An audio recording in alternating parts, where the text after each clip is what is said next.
7. My second audition for the Mickey Mouse Club got me booked. Matt, the nice casting director who had referred my mom to our agent Nancy, decided I was ready.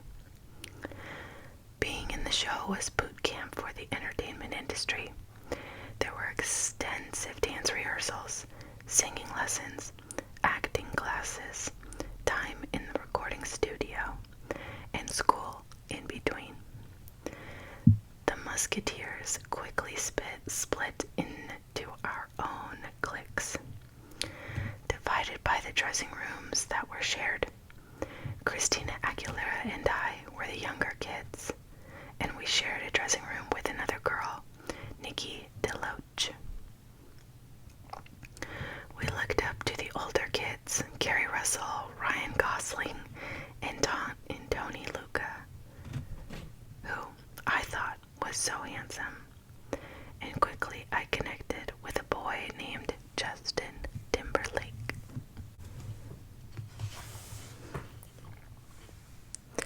We were shooting at Disney World in Orlando, and my mom and Jamie Lynn, who at the time was 2 years old, had come along with me. During the day, for our breaks, the cast would go ride bikes and goof off. It was honestly a kid's dream, unbelievably fun, particularly for a kid like me. But it was also exceptionally hard work. We would run choreography 30 times in a day, trying to get every step perfect. The only bad moment was when, not long into filming, we got a call that my grandmother Lily had died. Maybe because of a heart attack or stroke. She drowned in the pool while swimming. We couldn't afford to fly home for the funeral, but Lynn Harless, Justin's kind mother, lent us the plane fare. It was something a family would do, and the kids and parents on that show became family. One day, Tony was looking for a hat that a wardrobe person had left in the girls' room, and he came into our dressing room. He walked in, and my heart fell out of my chest. He was my crush. I couldn't believe that guy had just walked into my dressing room. My little heart just went to the floor. Another time, at a sleepover, we played a game of Truth or Dare. Classic Truth or Dare. And someone dared Justin to kiss me. A Janet Jackson song was playing in the background as he leaned in and kissed me. It took me back to a moment in the library when I was in 3rd grade, holding a guy's hand for the first time. It was the biggest deal to me. So real, so powerful. That was the first time somebody had paid me any sort of romantic attention, and it felt like a wonderful rebellion. The lights were off. We'd been watching a movie, and we hid our hands underneath the desk so the teachers couldn't see. The Mickey Mouse Club was a terrific experience. It got my feet wet in TV. Performing on that show ignited me. From then on, I knew I wanted to do what I did there, singing and dancing. When the show ended a year and a half later, a lot of my castmates were going off to New York or Los Angeles to continue chasing their dreams. But I decided to go back to Kentwood. Already within me was a push-pull. Part of me wanted to keep building towards the dream, and the other part wanted to live a normal life in Louisiana. For a minute, I had to let normalcy win. Back at home, I returned to Park Lane, settling into normal teenage life, or the closest thing to normal that was possible in my family. For fun, starting when I was in 8th grade, my mom and I would make the 2-hour drive from Kentwood to Biloxi, Mississippi. And while we were there, we would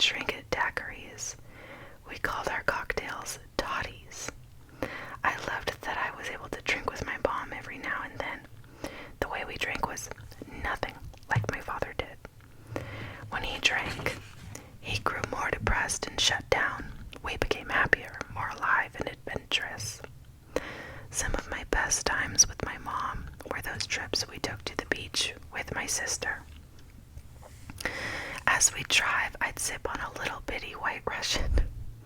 To me, the drink tasted like ice cream. When it had the perfect amount of shaved ice and cream and sugar and not too much alcohol, that was my piece of heaven. My sister and I had matching bathing suits and matching perms. Now, today, it's basically illegal to give a little kid a perm, but back in the 90s, it was just cute as hell.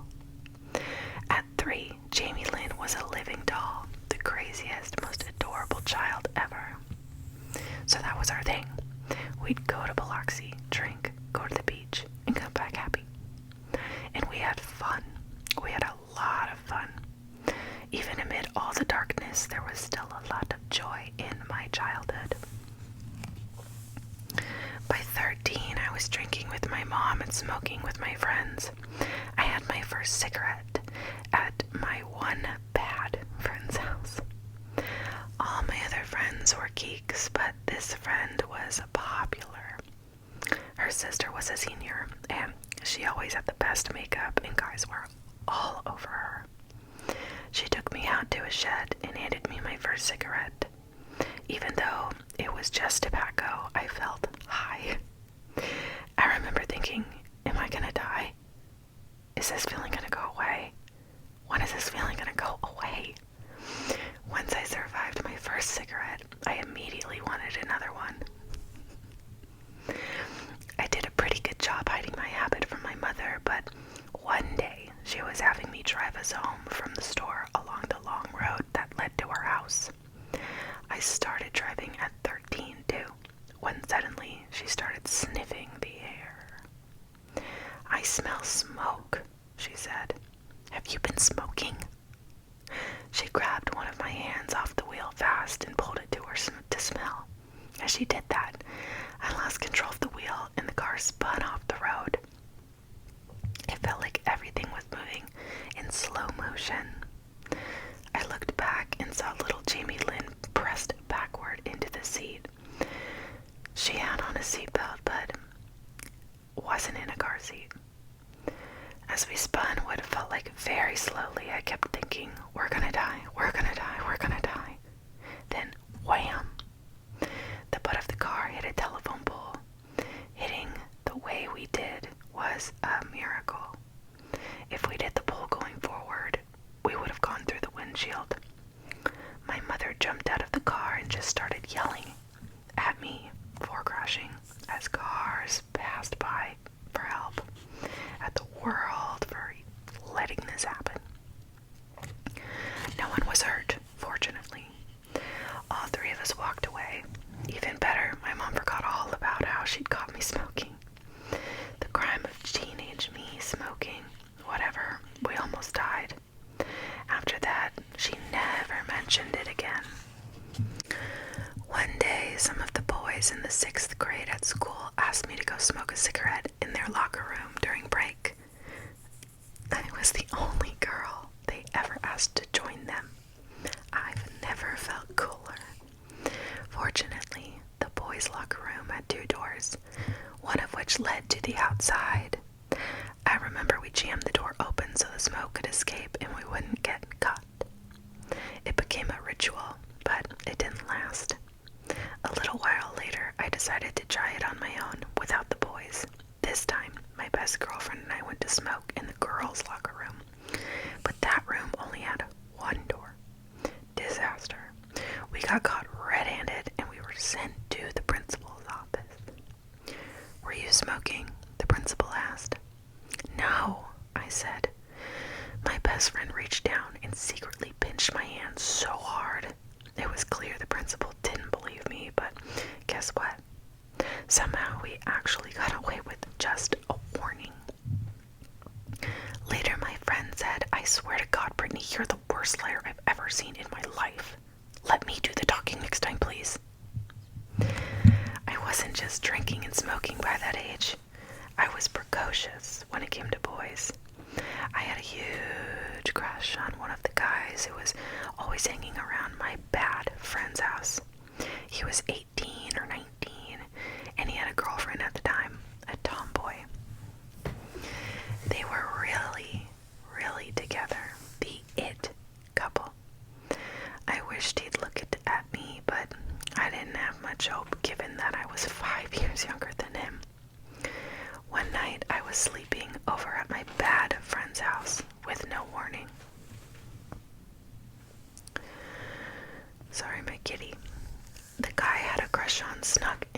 house in the middle of the night. It must have been 3 in the morning.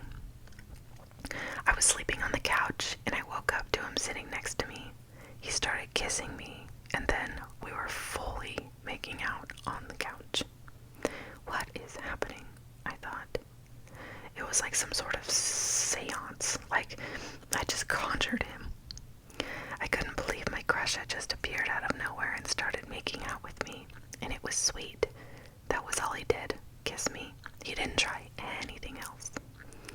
That year I liked a lot of boys in my brother's crowd.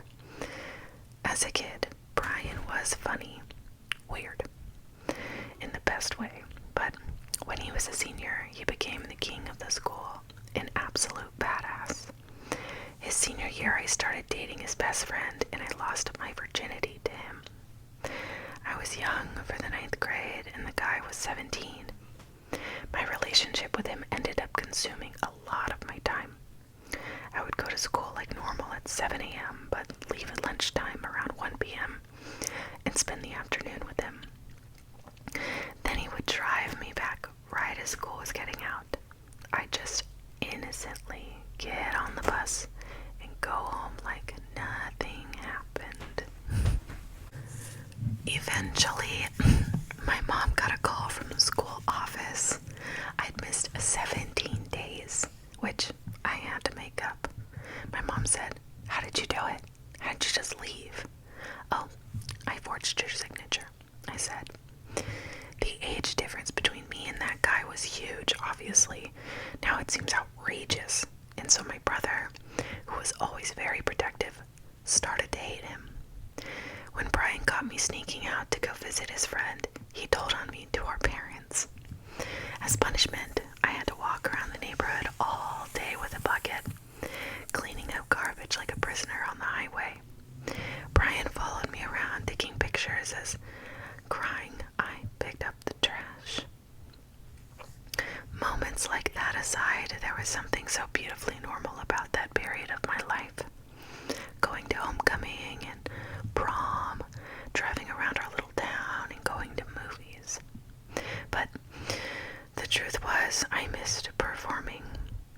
My mom had been in touch with a lawyer she'd met on my audition circuit, a man named Larry Rudolph, who she would call sometimes for business advice. She sent him videos of me singing, and he suggested I record a demo. He had a song that Toni Braxton had recorded for her second album that had ended up on the cutting room floor. It was called Today. He sent me the song and I learned it. Then I recorded it at a studio an hour and a half away from us in New Orleans. This would become the demo that I would use to get in the door at record labels.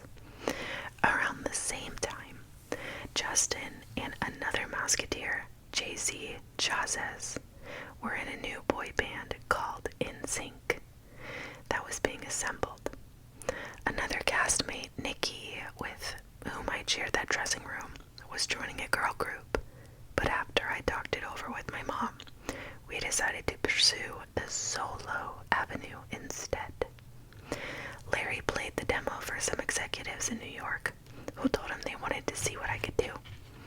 So I put on my little bitty heels and my cute little dress, and I returned to New York. I had tried to go back to being an ordinary teenager, but it hadn't worked. I still wanted to do something more. Chapter 8. Who is this man? I thought. I have no idea, but I like his office and I really like his dog. He was just this little old man, but his energy was insane. I estimated that he was probably 65 years old. He was actually in his 50s. Larry had told me the man was a big contact name named Clive Calder. I had no idea what he did. If I'd known going in, he was a record executive who'd founded Jive Records, maybe I would have been more nervous. Instead, I was just curious, and I loved him from the second that I met him. He had an incredibly intimidating 3-story office, and in the office was a teacup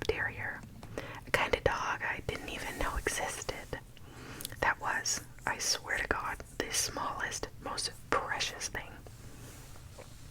When I walked in and saw that office and that dog, I felt like I was entering a parallel universe. Everything opened up into different dimensions. I walked into an amazing dream. "Hi, Britney," he said, practically vibrating with enthusiasm. "How are ya?" He acted like he was part of some sort of powerful secret society. He had a South African accent that made it sound to me like he was a character in an old movie. I'd never heard anyone talk like that in real life. He let me pick up his dog. As I held the tiny animal so warm in my arms and looked around at the giant office, I could not stop smiling. In that moment, my dreams just got a jump start. I hadn't recorded anything yet other than the demo. I was just visiting these people Larry had told me to meet with. I knew I was supposed to go sing a song for record label executives, and I knew I sure wanted to be around that guy more, and that the way he was had something to do with the way I wanted to be. I wouldn't have been surprised if he had been my uncle in a past life. I wanted to always know him. It was his smile, clever, smart, wise. He was a mystical smile man. I'll never forget it. I felt so much joy with him, and I felt like the trip to New York was more than worthwhile, even if all it gave me was the chance to meet someone like that, someone who believed in me. But my day wasn't done. Larry took me around town, and I went into rooms full of executives and sang Whitney Houston's "I Have Nothing." Gazing out of the rooms full of men in suits, looking me up and down in my small dress and high heels, I sang loud. Clive signed me right away, and so I ended up getting a record deal with Jive Records at the age of 15. My mother was teaching second grade now in Kentwood, and Jamie Lynn was little. So we got our family friend Felicia Culata, I called her Miss V, to come with me everywhere. The label wanted me in a studio immediately. They put V and me up in an apartment in New York. We would drive to New Jersey every day, and I would go into a booth and sing for producer and songwriter Eric Foster White, who'd worked with Whitney Houston. Honestly, I was clueless. I didn't know what was going on. I just knew I loved to sing, and I loved to dance, and so whichever of the gods could come down and coordinate that for me, I was going to show up for them. If anybody was able to put something together for me that presented me in a format people could relate to, I was ready. I don't know what happened, but God worked his magic, and there I was in New Jersey recording. The booth I sang in was underground. When you're inside it, you just hear yourself singing, nothing else. I did that for months. I never came out of that booth. After working nonstop, I went to a barbecue at someone's house. I was very girly at the time, always in a dress and heels. I was there talking with people, trying to make a good impression, and at one point, I ran to go get Felicia and bring her out to the balcony. I didn't realize that there was a screen door there. I ran straight into it, hit my nose, and fell back. Everyone looked up and saw me on the floor, holding my nose. When I tell you I was embarrassed, I swear to God. I got up and someone said, there's a screen there. Yeah, thanks, I said. Of course, everybody just laughed their little fannies off. I was so embarrassed. Isn't it funny that out of all the things that happened to me in that first year of recording, that's one of my most vivid memories. That was over 25 years ago. I was devastated, but honestly, I think I was more in shock because I did not know that screen was there. It made me think I might have been recording in that booth for too long. About a year into my time in New Jersey, things songs were coming together for my first album. Then all of a sudden, one of the executives told me, "You need to meet this producer from Sweden. He's really good. He writes cool songs." "All right," I said. "Who has he worked with?" I don't know how I knew to ask that question, inexperienced as I was, but I'd started to have clear ideas about how I wanted to sound. I did a little bit of research too, and I learned that at that point, he'd done songs for the Backstreet Boys, Robin, and Bryan Adams. "Yes," I said, "let's do it." Max Martin flew to New York, and we had dinner. Dinner meetings, just me and him, with no assistants or label people. Even though I usually had handlers around because of my age, in this case, they wanted me to meet him by myself. As we sat down, a waiter came over and said, "How may I help you?" Somehow a candle flipped over and sent the whole table up in flames. We were at one of the most expensive restaurants in New York City, and our table had just become a wall of fire. From "How may I help you?" to flame wall under a second. Max and I looked at each other in horror. "We should go now, yeah?" he said. He was magic, and we started working together. I flew to Sweden to record songs, but I barely registered the difference between there and New Jersey. I was just in another booth. Felicia would come in and say, "Do you want some coffee? Let's go take a break." I would shake her off. I worked for hours straight. My work ethic was strong. I would never come out. If you knew me then, you wouldn't hear from me for days. I would stay in the studio as long as I could. If anyone wanted to leave, I'd say I wasn't perfect. The night before we recorded Baby One More Time, I was listening to Soft Cell's Tainted Love and fell in love with that sound. I stayed up late so that I'd go into the studio tired, my voice fried. It worked. When I sang, it came out gravely in a way that sounded more mature and sexier. Once I felt that was happening, I became so focused on the recording, and Max listened to me. When I said I wanted more R&B in my voice, less straight pop, he knew what I meant, and he made it happen. Then, when all the songs were done, someone said, "What else can you do? Do you want to dance now?" I said, "Do I want to dance? Hell yeah, I do."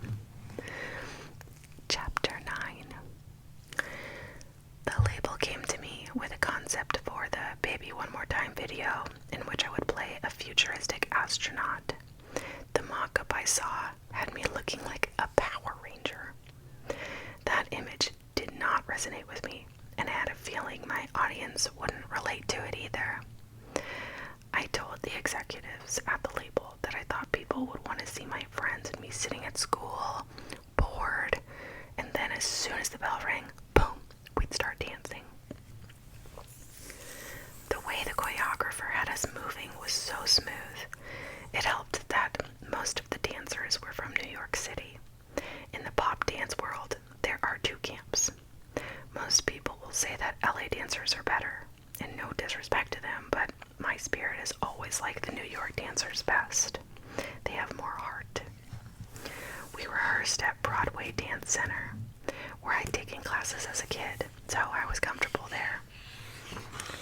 When Jive Records executive Barry Wise came to the studio, I turned it on for him. In that moment, I showed him what I was capable of. The director for the video, Nigel Dick, was open to my ideas.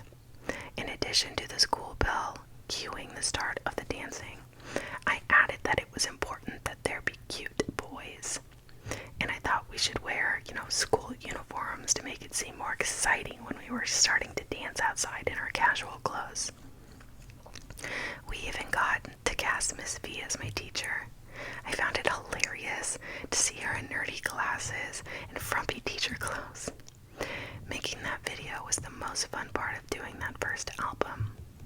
That's probably probably the moment in my life when I had the most passion for music. I was unknown, and I had nothing to lose if I messed up. There is so much freedom in being anonymous. I could look at a crowd who'd never seen me before and think, "You don't know who I am yet." It was kind of liberating that I didn't really have to care if I made mistakes. For me, performing wasn't about posing and smiling. On stage, I was like a basketball player driving down the court. I had ball sense, street sense. I was fearless. I knew when to take my shots. Starting in the summer, Jive sent me on a mall tour to something like 26 malls. Doing that form of promotion is not much fun. No one knew who I was yet. I had to try and sell myself to people who weren't that interested. My demeanor was innocent, and it wasn't an act. I didn't know what I was doing. I'd just say, "Yeah, hi, my song's really good. You gotta check it out." Before the video came out, not a lot of people knew what I looked like, but by the end of September, the song was on the radio. I was 16 when, on October 23rd, 1998, the Baby One More Time single hit stores. The next month, the video premiered, and suddenly I was getting recognized everywhere I went. On January 12th, 1999, the album came out and sold over 10 million copies very quickly. I debuted at #1 on the Billboard 200 chart in the US. I became the first woman to debut with a #1 single and album at the same time. I was so happy. And I could feel my life start to open up. I didn't have to perform in malls anymore. Things were moving fast. I toured with NSYNC, including my old Mickey Mouse Club friend Justin Timberlake, in tour buses. I was always with my dancers or Felicia or one of my two managers, Larry Rudolph and Johnny Wright. I acquired a security guard named Big Rob, who was unbelievably sweet to me. I became a regular on MTV's Total Request Live. Rolling Stone sent David LaChapelle to Louisiana to shoot for me for the April cover story Inside the Heart, Mind, and Bedroom of a Teen Dream. When the magazine came out, the photos were controversial because the cover shot of me in my underwear holding a Teletubby played up how young I was. My mother seemed concerned, but I knew that I wanted to make work with David LaChapelle again.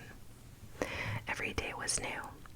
I was meeting so many exciting people. Right when Baby came out, I met singer-songwriter Paula Cole at a party in New York. She was about 14 years older than me. Oh my God, I looked up to her so much. At first, just based on her appearance. She was the smallest thing with the curliest brown hair flowing down her back. I had no idea who the hell she was, only that she was beautiful with this incredible look and energy. Years later, I figured out that she was also the singer of songs I loved. When I first heard her voice, I thought she looked completely different than she actually did. Putting her angelic face to her super dirty words on "Feel in Love," her tiny body with the strength of her voice on "I Don't Want to Wait," I realized how powerful it can be when women defy expectations. Chapter 10. Justin Timberlake and I had stayed in touch after the Mickey Mouse Club and enjoyed spending time together on the NSYNC tour. Having shared that experience at such a young age gave us a shorthand. We had so much in common. We met up when I was on tour and started hanging out during the day before shows, and then after shows too. Pretty soon, I realized that I was head over heels in love with him. So in love with him, it was pathetic. When he and I were anywhere in the same vicinity, his mom even said this: we were like magnets. We just found each other immediately and stick together. You couldn't explain the way we were together. It was weird, to be honest, how in love we were. His band, NSYNC, was what people back then called so pimp. They were white boys, but they loved hip-hop. To me, that's what separated them from the Backstreet Boys, who seemed very consciously to position themselves as a white group. NSYNC hung out with black artists. Sometimes I thought they tried too hard to fit in. One day, Jay and I in New York were going to different parts of town I'd never been to before. Walking our way was a guy with a huge blinged out medal. He was flanked by 2 giant security guards. Jay got all excited and said so loud, "Oh yeah, for shiz, genuine. What's up, homie?" After Genuine walked away, Felicia did an impression of Jay. "Oh yeah, for shiz, genuine." Jay wasn't even embarrassed. He just took it and looked at her like, "Okay, fuck you, V." That was the trip where he got his first necklace, a big J for a big T for Timberlake. Sorry, I had a hard time being a carefree kid like he was. I couldn't help but notice that the questions he got asked by talk show hosts were different from the ones they asked me. Everyone kept making strange comments about my breasts, wanting to know whether or not I'd had plastic surgery. Breasts could be uncomfortable, but at award shows, I felt real joy. The child in me got a thrill seeing Steven Tyler from Aerosmith for the first time at the MTV Video Music Awards. I saw him coming in late, wearing something fantastic that looked like a wizard's cape. I gasped. It felt surreal to see him in person. Lenny Kravitz came in late too, and again, I thought, legends everywhere I look. I started running into Madonna all over the world. I would do shows in Germany and Italy, and we would end up performing at the same European awards shows. We'd greet each other as friends. At one awards show, I knocked on Mariah Carey's dressing room door. She opened it and outpoured the most beautiful, otherworldly light. You know how we all have ring lights now? Well, more than 20 years ago, only Mariah Carey knew about ring lights. And no, I can't just say her first name. To me, she's always going to be Mariah Carey. I asked if we could take a photo together and tried to take one where we were standing, and she said, "No, come stand here, darling. This is my light. This is my side. I want you to stand here so I can get my good side, girl." She kept saying that in her deep, beautiful voice. "My good side, girl. My good side, girl."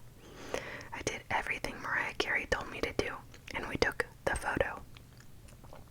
Of course, she was completely right about everything. The photo looked incredible.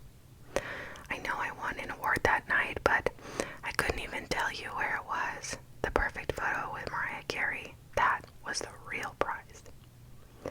Meanwhile, I was breaking records, becoming one of the best-selling female artists of all time. People kept calling me the Princess of Pop. At the 2000 VMAs, I sang the Rolling Stones' "I Can't Get No Satisfaction," and then, oops, I did it again. While going from a suit and a hat to a glittery bikini top and tight pants, my long hair down. Wade Robson choreographed it. He always knew how to make me look strong and feminine at the same time. During the dance breaks in the cage, I did poses that make me look girly in the middle of an aggressive performance. Later, MTV sat me down in front of a monitor and made me watch strangers in Times Square give their opinions of my performance. Some of them said I did a good job, but an awful lot of them seemed to be focused on my having worn a skimpy outfit. They said that I was dressing too sexy, and thereby setting a bad example for kids. The cameras were trained on me, waiting to see how I would react to this criticism, if I would take it well something wrong? I wondered. I just danced my heart out on the award show. I never said I was a role model. All I wanted to do was sing and dance. The MTV show host kept pushing. What did I think of the commentators telling me that I was corrupting America's youth? Finally, I said, some of them were very sweet, but I'm not the children's parents. I just gotta be me. I know that there are going to be people out there. I know not everyone's gonna like me. It shook me up, and it was my first real taste of backlash that would last years. It felt like every time I turned on an entertainment show, yet another person was taking shots at me, saying I wasn't authentic. I was never quite sure what all these critics thought. What I was supposed to be doing. A Bob Dylan impression. I was a teenage girl from the South. I signed my name with my heart. I liked looking cute. Why did everybody treat me, even when I was a teenager, like I was dangerous? Meanwhile, I started to notice more and more older men in the audience, and sometimes it would freak me out, like to see them all leering at me, like I was some kind of Lolita fantasy for them, especially when no one could seem to think of me as both sexy and capable, or talented and hot. If I was sexy, they seemed to think I must be stupid. If I was hot, I couldn't possibly be talented. I wish back then I'd known the Dolly Parton joke. I'm not offended by all the dumb blonde jokes because I know I'm not dumb, and I also know that I'm not blonde. My real hair color is black. Trying to find ways to protect my heart from criticism and to keep the focus on what was important, I started reading religious books like the Conversation with God series by Neil Donald Walsh. I also started taking Prozac. When Oops, I Did It Again came out, I was a household name and in the control of my career. Around the time of my first world tour for Oops, I was able to build my mom a house and settle my father's debts. I wanted to give them a clean slate. So, that is it for chapters 7 through 10. Make sure you guys like this video and subscribe if you enjoyed. And if I get some kind of positive, some kind of comments, I don't know, then I'll keep going. But I don't know if people are really watching these anymore. So let me know if you are. Otherwise, I'm just going to do other types of videos, okay? So, once again, thank you so much for tuning in and watching this video or listening.